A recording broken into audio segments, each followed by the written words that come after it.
Equilibrium.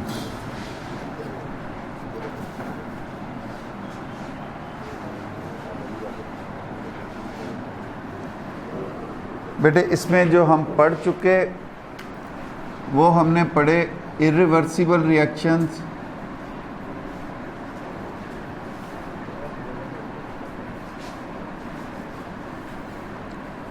हमने पढ़े reversible reactions,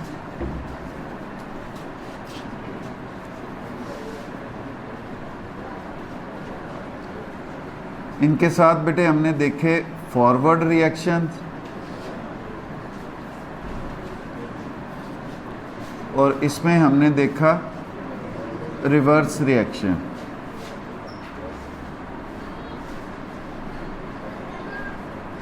और इनके साथ साथ बेटे हमने डेफिनेशंस देखी थी रिएक्टेंट की और प्रोडक्ट्स की। अब बेटे यहाँ पर रिवर्सिबल रिएक्शंस में हमने कहा एक ऐसा पॉइंट आता है जहाँ पर रेट ऑफ फॉरवर्ड रिएक्शन बराबर हो जाता है रेट ऑफ रिवर्स रिएक्शन के। अब वो जो पॉइंट होता है उस पॉइंट को हम नाम देते हैं इक्विलिब्रियम का। अब इक्विलिब्रियम में बेटे हमने जो फिजिकल चीज़ों पर अप्लाई होने वाला था उसको हमने कहा स्टैटिक इक्विलिब्रियम, और जो केमिकल रिएक्शंस पर अप्लाई हो रहा था उसको हमने नाम दिया बेटे केमिकल इक्विलिब्रियम।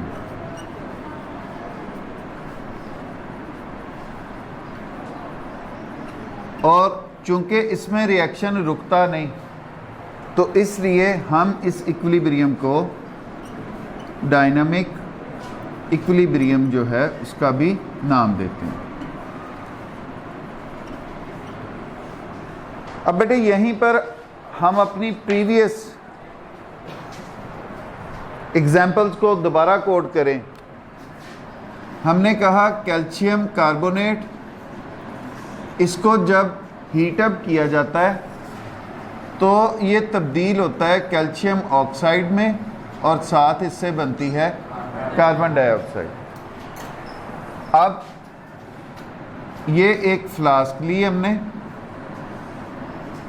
इस फ्लास्क के अंदर कैल्शियम कार्बोनेट के टुकड़े डाले, हमने इसको हीट अप करना शुरू कर दिया। अब इसमें से क्या होगा, जब कार्बन डाइऑक्साइड बनेगी वो एस्केप आउट होती चली जाएगी, सिर्फ डीकम्पोजिशन का प्रोसेस जो है वो होगा। एक सब्सटेंस जो है वो अपने कंपोनेंट्स में तहलील होता चला जाएगा। इस प्रोसेस को हम नाम देते हैं डीकम्पोजिशन।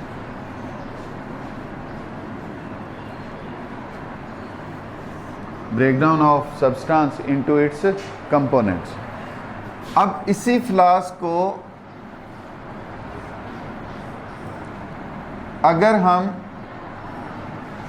बंद कर देते हैं, अब इसमें से कार्बन डाइऑक्साइड जो है वो एस्केप आउट नहीं कर पाती। अब क्या होगा, आपके रिएक्टेंट से प्रोडक्ट्स बने।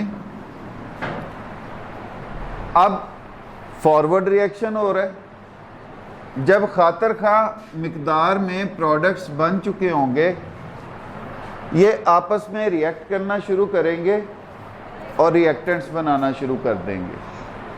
अब ये वाला कौन सा होना शुरू हो गया, रिवर्स रिएक्शन। अगर हम इनको पैरेलल देखें लिखें,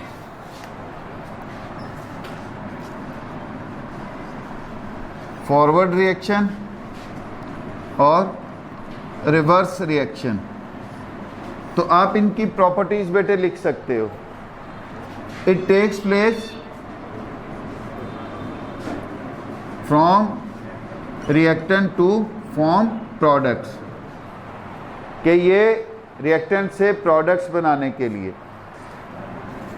इस हिसाब से इसकी क्या बनी, टेक्स प्लेस टू फॉर्म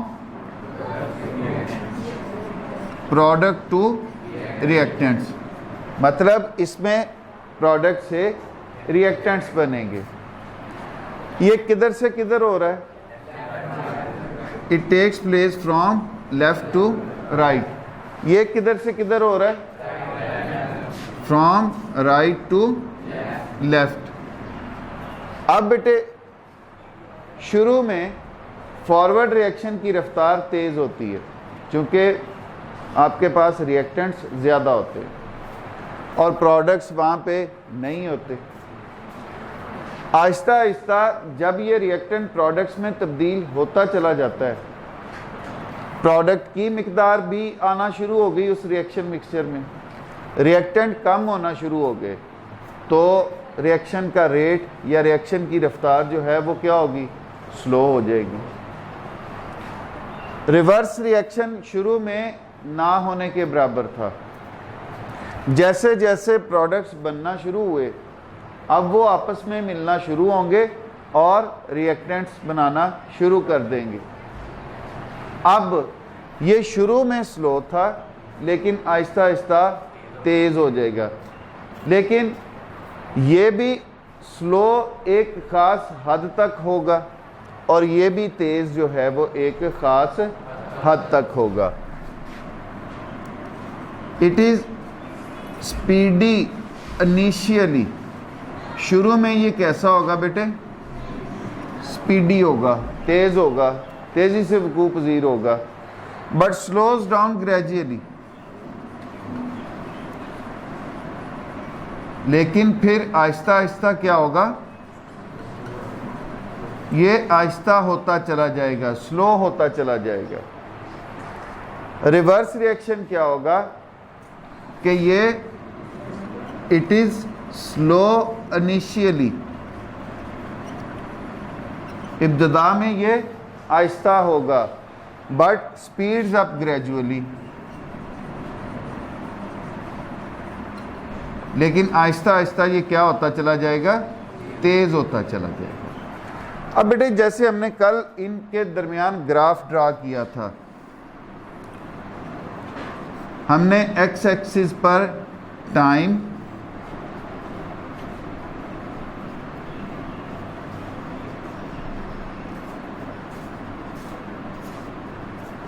और वाई एक्सिस पर हमने रेट ऑफ रिएक्शन लिया। शुरू में फॉरवर्ड रिएक्शन की रफ्तार तेज़ लेकिन आहिस्ता आहिस्ता क्या हो गई, स्लो हो गई। ये हमारे पास एक स्लोप बन गई फॉरवर्ड रिएक्शन की रफ्तार। रिवर्स रिएक्शन शुरू में स्लो तेज़ होता गया, फिर वो उस हद से ज़्यादा तेज़ नहीं हुआ, तो ये हमारे पास रिवर्स रिएक्शन की जो है वो स्लोप बनी। एक मुकाम वो आता है जहाँ पर फॉरवर्ड रिएक्शन की रफ्तार बराबर हो जाती है रिवर्स रिएक्शन की रफ्तार के, मतलब rate of forward reaction becomes equal to the rate of reverse reaction. अब ये वाला पॉइंट बेटे क्या कहलाता था, इक्विलिब्रियम। इस पॉइंट को हमने क्या नाम दिया, equilibrium. That is the point eight which rate union laboratory and diagnostic centre. अब आपको किसी भी किस्म के टेस्ट के लिए लाहौर, मुल्तान, कराची या किसी भी बड़े शहर जाने की जरूरत नहीं। अब मियां चन्नू में ही वही मयार आपकी दहलीज पर मुयस्सर है। लेबोरेटरी की नुमाया खसूसियात, जदीद मशीनरी, स्टेरिलाइज्ड और कुशादा माहौल, कैलिब्रेन और क्वालिटी कंट्रोल, आला तालीम याफ्ता और मुस्तनद पैथोलॉजिस्ट और लैब टेक्नोलॉजिस्ट की ज़ेरे निगरानी, जहां पर शुगर, गुर्दे, जिगर, दिल, कोलेस्ट्रॉल, पित्ता, पेशाब, हेपेटाइटिस, यरकान, औरतों और मर्दों की पोशीदा अमराज से मुतल्लिका तमाम टेस्ट इंतहाई मुनासिब फीस में किए जाते हैं। बैरून मुल्क जाने के लिए आर्जी मेडिकल टेस्ट के लिए तशरीफ लाएं। घर से सैंपल कलेक्शन की सहूलत भी दस्तयाब है। जदीद तरीन पैथोलॉजी लैब को दुनिया के बेहतरीन आलात से आरास्ता किया गया है। यहाँ पे तकरीबन लेटेस्ट इक्विपमेंट पैथोलॉजी के सारे हैं। यहाँ पे ये है कि एक्यूट इमरजेंसी में जो भी चीज़ें रिक्वायर्ड होती हैं कार्डियक सर्जरी में, उसके अलावा बाकी कोई एक्सीडेंटल केस ऐसे हैं उनकी रिक्वायरमेंट के मुताबिक सारी चीज़ें यहाँ पे हैं। बेसिक जो हमारे टेस्ट हैं उनके अलावा स्पेशल टेस्ट, हार्मोन एनालिसिस, उसके बाद इनके ट्यूमर माइक्रोबायोलॉजी डिपार्टमेंट, तो तकरीबन सब फील्डों को यहाँ पे कवर कर। Union laboratory and diagnostic centre, Mehar Mohammad Naeem, laboratory manager, biochemist, lab technologist, MSc biochemistry, university of agriculture Faisalabad, BSc medical laboratory technology, Sheikh Zayed hospital, Punjab university Lahore. उसको सुपरवाइज करते हैं और हमारी जो इक्विपमेंट है लैब में वो second to none, top class.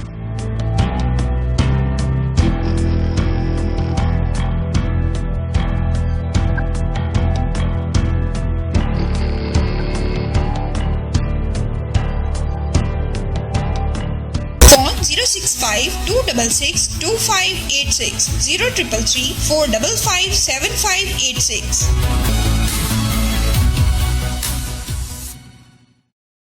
of forward reaction becomes equal to rate of reverse reaction। अब यहाँ पे ये हैं पिछली बातें जो हमने सारी पहले कर ली हुई, मैं सिर्फ रिकॉल कर रहा हूँ उन्हें। अब यहाँ से आगे ज़रा हाजिर होके, अगर बेटे हम ढकना उतार दें, इक्विलिब्रियम पर हो चुका था, अब इसमें से क्या होगा? कार्बन डाइऑक्साइड, मतलब उस रिएक्शन मिक्सचर की जो कंसंट्रेशन है वो वही रही जो पहले थी, रखने से पहले थी। अब इस रिएक्शन मिक्सचर में कार्बन डाइऑक्साइड बाहर निकलती जा रही है। अब इक्विलिब्रियम आपका कायम रहेगा? नहीं, अब इक्विलिब्रियम कायम नहीं रहेगा। इसलिए यहाँ पर ये वर्ड भी इस्तेमाल किया जाता है, एट कांस्टेंट कंसंट्रेशन। अब इस वर्ड का मतलब क्या है कि ना आपकी रिएक्टेंट्स की कंसंट्रेशंस तब्दील होंगी, ना आपकी प्रोडक्ट्स की कंसंट्रेशन तब्दील होंगी, मतलब उस रिएक्शन मिक्सचर की जो कंसंट्रेशंस हैं, मिकदारें जो हैं, वो मुस्तकिल रहेंगी। आप ढकना उतारें और कैल्शियम कार्बोनेट ऐड करें, फिर ढकना बंद कर दें, अब इक्विलिब्रियम कायम रहेगा? नहीं कायम रहेगा। अब आपने क्या किया है कि आपने रिएक्टेंट्स बढ़ा दिए। अब फिर क्या होगा? रेट ऑफ फॉरवर्ड रिएक्शन बढ़ जाएगा, रेट ऑफ रिवर्स रिएक्शन उसके बराबर नहीं होगा। तो इसलिए आपका जो इक्विलिब्रियम है वो कायम नहीं रहेगा। आप इसके नीचे से ये बर्नर हटा दो, टेम्परेचर है ना, कंडीशन दी हुई है आपने, तो अब आपका रिएक्शन या आपका इक्विलिब्रियम पहले जैसा ही कायम रहेगा? नो, आपने कंडीशन तब्दील कर दी।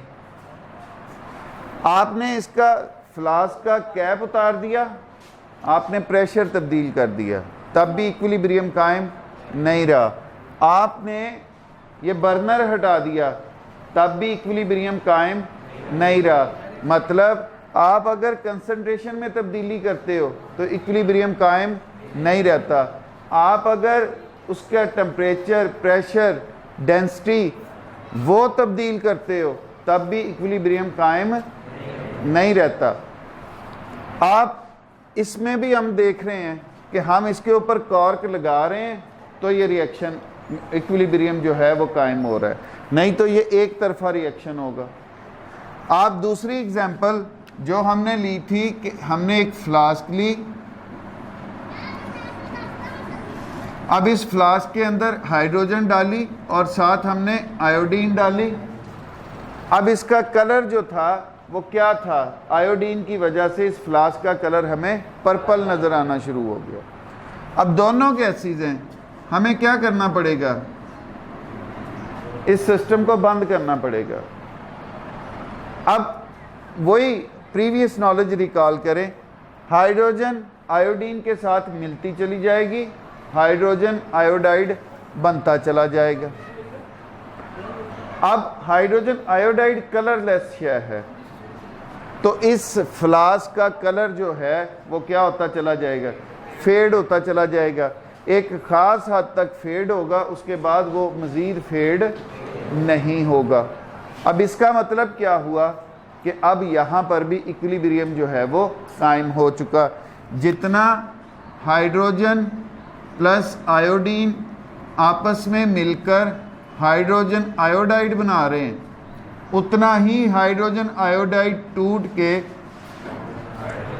हाइड्रोजन और आयोडीन में तब्दील हो रहा है। इसमें भी हम हीट कर रहे हैं।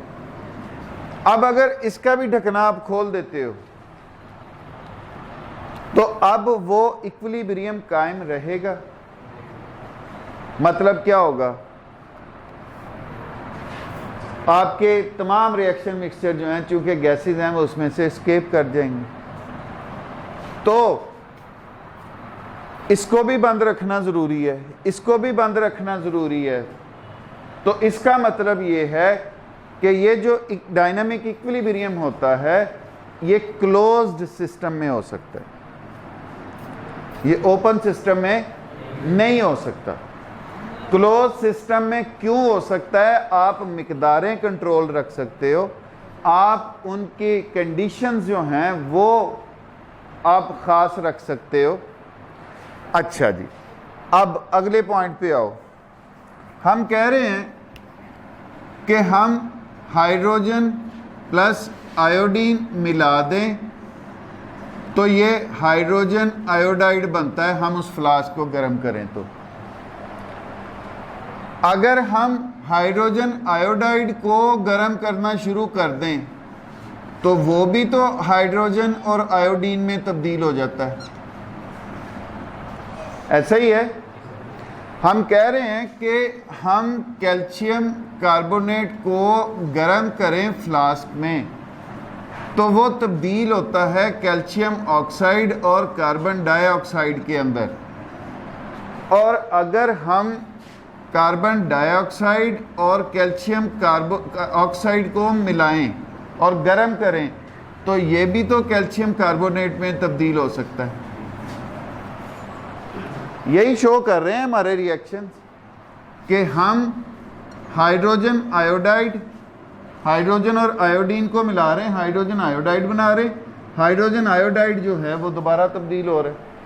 इसी तरह यहाँ पर हमारे पास कैल्शियम कार्बोनेट जो है इसको हम हीट अप कर रहे हैं तो ये कैल्शियम ऑक्साइड और कार्बन डाइऑक्साइड में तब्दील हो रहा है। जब ये खातर खा बन जाते हैं तो ये फिर किस में तब्दील होना शुरू हो जाते हैं। अब मतलब क्या हुआ, ये रिएक्टेंट्स थे इस रिएक्शन के, ये क्या थी, प्रोडक्ट्स। अब हम प्रोडक्ट्स को लेकर उनको भी तो रिएक्टेंट में तब्दील कर सकते हैं। हालांकि इस रिएक्शन का यही रिएक्टेंट अगर सिंपली ये रिएक्शन हो, लेकिन समझाने की खातिर मैं बात कर रहा हूँ। अब इधर से भी क्या है, ये रिएक्टेंट्स हैं इस रिएक्शन के, ये क्या है। अगर आप कैल्शियम कार्बोनेट को से शुरू कर रहे हैं तो अगर हम इनसे शुरू कर लें तो फिर भी तो ये बन जाता है।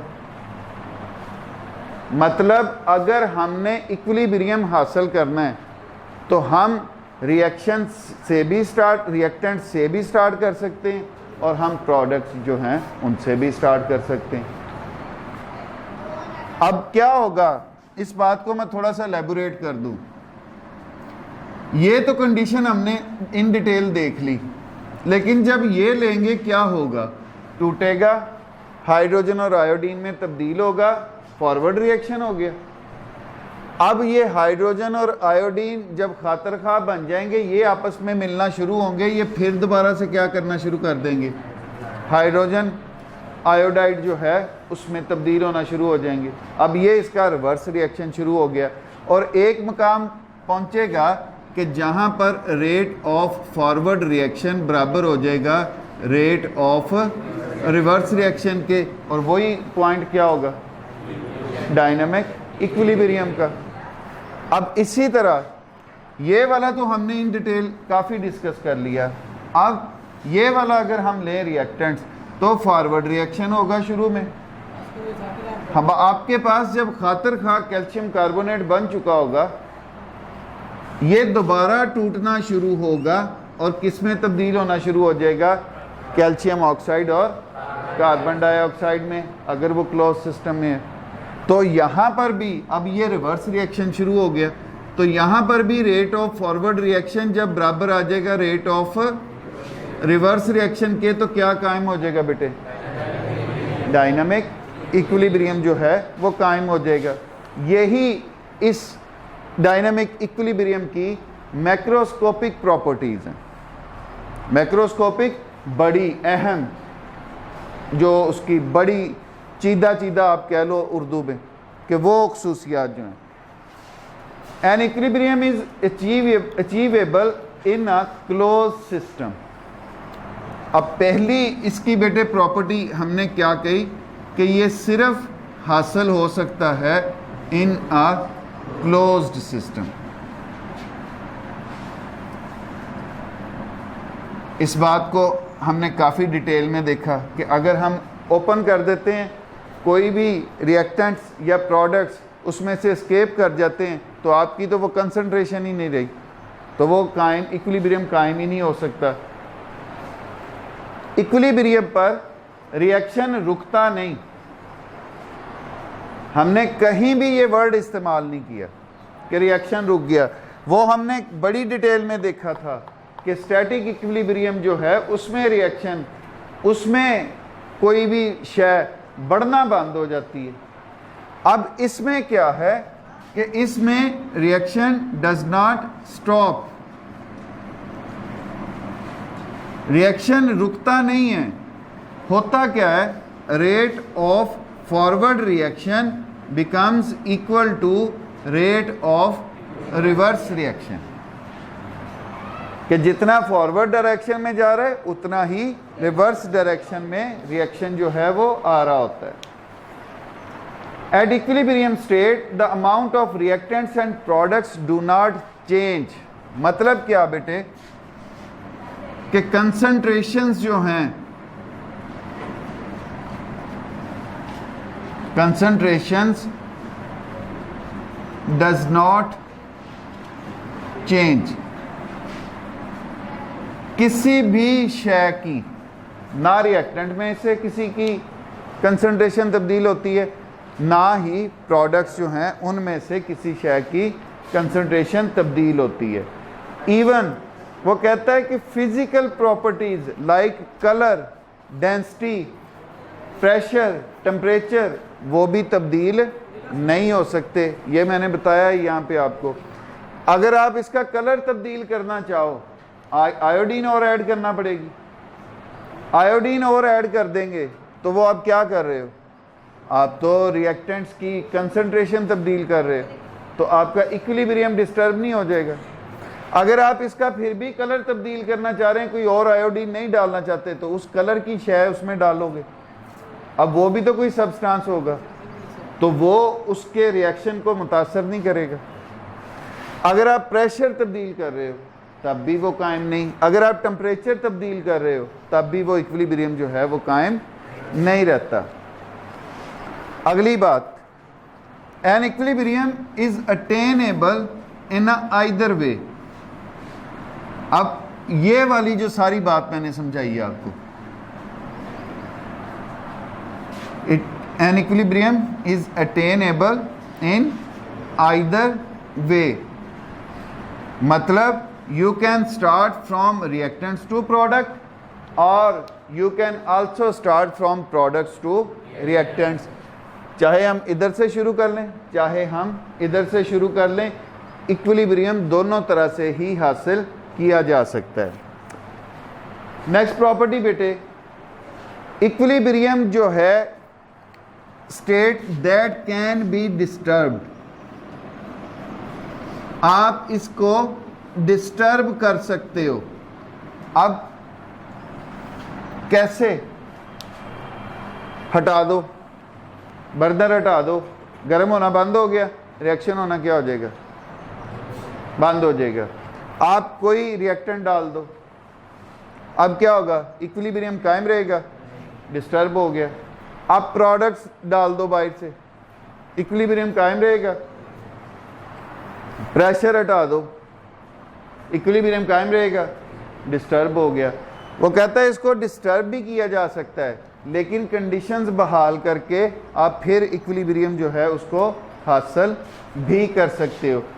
And again achieved under the given conditions of concentration, pressure and temperature, कि उसको आप डिस्टर्ब भी कर सकते हो और उसको आप दोबारा से फिर हासिल भी कर सकते हो। ये अहम है macroscopic properties of dynamic equilibrium. जी बेटे यहाँ तक बताओ।